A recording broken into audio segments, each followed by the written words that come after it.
सबसे पहला जो क्वेश्चन है 10.1 का, तो पहला जो क्वेश्चन वो लिखा है एक वृत्त की कितनी स्पर्श रेखा हो सकती हैं। ठीक है, तो हमारे पहला जो क्वेश्चन है, ठीक है, 10.1 का, तो इसमें बोला क्या गया है, हमारा वृत्त, ठीक है, ये हमारा क्या है, वृत्त है। वृत्त की इसको बोलते हैं स्पर्श रेखा, जो वृत्त से छूटी हुई जाती है उसको क्या बोलते हैं, स्पर्श रेखाएं। ठीक है, तो वो माने एक वृत्त है और कितनी स्पर्श रेखा हो सकती है, तो हो सकती है, देखो, एक इधर से भी जा सकती है, एक इधर से भी जा सकती है, एक इधर से भी जा सकती है और एक इधर से भी जा सकती है। तो कितनी स्पर्श रेखाएं हैं तो हम बता नहीं सकते, तो क्या होंगी, अनगिनत। ठीक है, तो एक वृत्त पर कितनी रेखा हो सकती है, अनगिनत। ठीक है, तो आप याद रखना ये मैप को, मतलब कि चित्र को, कि हमने एक वृत्त खींचा और वृत्त पर स्पर्श रेखा कितनी हो सकती है, बहुत सारी। ठीक है, तो इसको मैं भी मिटा देता हूँ। अब इसके खालिस्तान करते हैं, पहला क्वेश्चन तो ठीक है, तो क्या होगी, अनगिनत। ठीक है, तो खालिस्तान पहला क्या बोला है, किसी वृत्त की स्पर्श रेखा उसे डैश बिंदु पर काटती है। ठीक है, तो खालिस्तान का पहला। अब ये हमारा फिर द्वारा क्या बन गया, वृत्त बन गया। ठीक है, वृत्त पर ये बन गई स्पर्श रेखा। अब देखो इस पर कितने, ये जो टच हो रही है वो कितने बिंदु हैं, एक।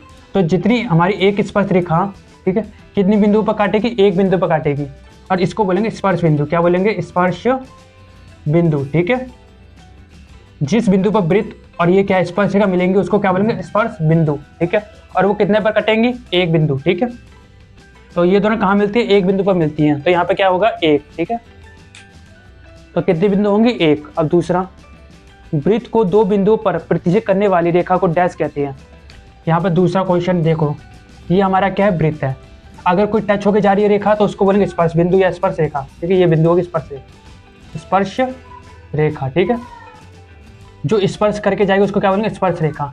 बट अगर अंदर से जाएगी, क्या है, कोई रेखा कहाँ जा रही है, अंदर से जा रही है, तो इसको बोलते हैं छेदक रेखा। क्या बोलते हैं, छेदक रेखा। ठीक है, तो पहले का आंसर क्या हो जाएगा, छेदक रेखा। ठीक है, तीसरा, तो तीसरा क्वेश्चन का, एक वृत्त की डैश समांतर स्पर्श रेखा हो सकती है। देखो, अगर मैंने एक वृत्त खींचा है तो मैंने मान के चलते एक स्पर्श रेखा ऐसे खींच दी, तो इसी के बिल्कुल समरूप, मतलब कि समांतर कितनी रेखा होंगी, हमेशा दो। ठीक है, अगर मैं एक रेखा यहाँ पे बनाता हूँ और यहाँ पे बनाता हूँ तो ये दोनों समान होंगी, और यहाँ पे बनाऊंगा ऐसे तो ये दोनों समान होंगी। ठीक है, तो एक वृत्त पर स्पर्श रेखा कितनी समांतर हो सकती है, केवल दो रेखाएं। ठीक है, आमने सामने, तो आमने सामने की रेखा क्या होती है, समांतर होती है, मतलब कि समान। ठीक है, तो एक वृत्त पर कितनी समांतर रेखा हो सकती है, केवल दो। ठीक है, इसके बाद चौथा क्वेश्चन, वृत्त तथा उसकी स्पर्श रेखाओं के उभयनिष्ठ बिंदु को डैश बिंदु कहते हैं। उभयनिष्ठ का मतलब बताता हूँ। ठीक है, जैसे ये है और ये गई स्पर्श रेखा। ठीक है, तो ये कहाँ पर प्रतिच्छेद करती है, मतलब कि कौन सा मिड पॉइंट है इनका, तो ये है इनका मिड पॉइंट। ठीक है, और ये हमारा केंद्र है। ठीक है, तो ये क्या होगा, उभयनिष्ठ बिंदु। तो वृत्त पर कौन सी उभयनिष्ठ बिंदु बनी, ये वाली। ठीक है, तो इसको क्या बोले, उभयनिष्ठ बिंदु।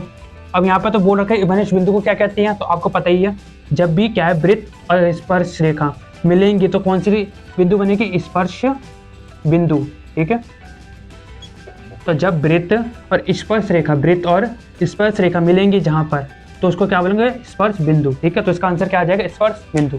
तो ये हमारे खालिस्तान भी हो गए। ठीक है, डायग्राम के अनुसार। ठीक है, तो अब हम करते हैं इसका तीसरा क्वेश्चन, इसको मैं मिटा देता हूँ।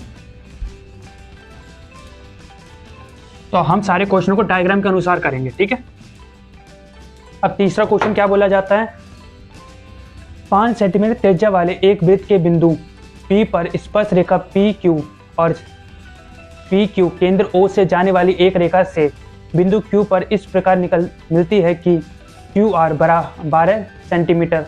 तो PQ की लंबाई बतानी है। तो फिर दोबारा इसको चित्र की मदद से समझते हैं। ठीक है, ये हमारा क्या है, वृत्त है, मतलब कि वृत्त। ठीक है, और इसका केंद्र है, केंद्र को क्या मानूंगा, O। ठीक है, O पर एक त्रिज्या है जिसका नाम मानने मैंने P, क्या मान लिया, P। ठीक है, P मान लिया।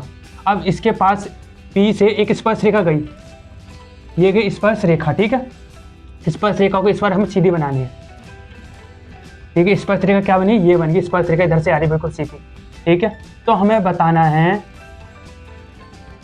इसको मिला देते हैं OR। OR कितना दे रखा है, 12 सेंटीमीटर, और OP 5 है। ठीक है, मतलब कि त्रिज्या 5 है। तो हमें क्या है, PQ बताना है। तो चित्र से आपको समझ में आया कि हमारा एक वृत्त है, वृत्त की त्रिज्या 5 है और स्पर्श रेखा ऐसे जा रही है, स्पर्श रेखा क्या ऐसे जा रही है। ठीक है, और यहाँ से ये केंद्र से यहाँ पर दूरी कितनी दी गई है 12। तो हमें पी और क्यू लिखाना है। तो आपको पता ही है जब भी दो हमें दी जाती है, मतलब कि दो रेखाओं की लंबाई या चौड़ाई हमें दी जाती है, तो हमें तीसरी लिखाने में बड़ी आसानी होती है। कैसे होती है, कौन सी विधि है, पाइथागोरस। ठीक है, अगर हमें दो चीज़ें बता दी गई, तीसरी लिखाने कौन सी विधि से, पाइथागोरस प्रमेय से। ठीक है, तो याद रखिए दो चीज़ें अगर हमें दी जाती है ये या ये, तो हमें तीसरी भुजा किसकी मदद से लिखानी, पाइथागोरस से। ठीक है, तो ये हमने बहुत पहले सीख लिया था। इसका फॉर्मूला क्या होता है, कर्ण स्क्वायर बराबर आधार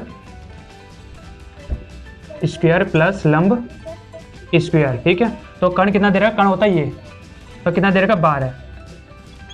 आधार हमें नहीं दे रखा, आधार क्या होता है हमारा ये वाला। ठीक है, लंब में दे रखा 5, लंब मतलब खड़ा हो जाएगा, मतलब कि लंब ये त्रिज्या। ठीक है, तो कितना 12 का कितना होता है स्क्वायर, ये आधार नहीं दे रखा तो आधार को आधा लिखेंगे। ठीक है, और 5 का 25। अब ये क्या हो रहा है, इसके साथ प्लस हो रहा है, तो प्लस का अगर हम इधर लेके जाते हैं, मतलब बराबर के उस साइड लेके जाएंगे, तो क्या बन जाएगा ये माइनस, क्या बन जाएगा माइनस। ठीक है, आधार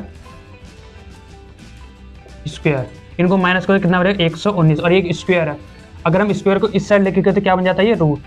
तो हमारा आंसर क्या आ गया 119। ठीक है, तो यहाँ पे टिक करोगे, ये टिक वाले क्वेश्चन थे, मैंने इसको पूरा सॉल्व करके दिखा दिया। ठीक है, अब हम करते हैं इसका चौथा क्वेश्चन।